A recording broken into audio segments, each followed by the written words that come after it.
At the back of Burgessville Baptist Church, there's a cross and a piece of writing on a banner that says, "Sir, we would see Jesus." And I've seen some conversation recently about what that means, and I wanted to share with you a little bit. First of all, that's from the King James. It's John 12, verse 21. And I'm just going to read it in context. I'm looking at the Contemporary English Bible. A crowd had come to meet Jesus because they had seen him call Lazarus out of the tomb. They kept talking about him and this miracle, but the Pharisees said to each other, "There is nothing that can be done. Everyone in the world is following Jesus." Some Greeks had gone to Jerusalem to worship during Passover. Philip from Bethsaida in Galilee was there too. So they went to him and said, "Sir, we would like to meet Jesus." Philip told Andrew, then the two of them went to Jesus and told him. The reason that this is at the back of many churches is a reminder that people come here to see Jesus.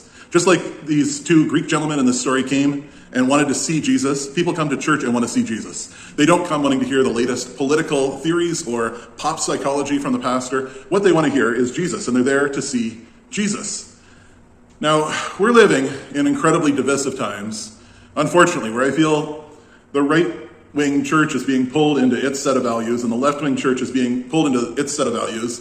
And everybody's like, "I stand for this. No, I stand for this. No, I stand for this." Let me just ask you this. Does anybody still stand for Jesus? Do you come to church wanting to see Jesus?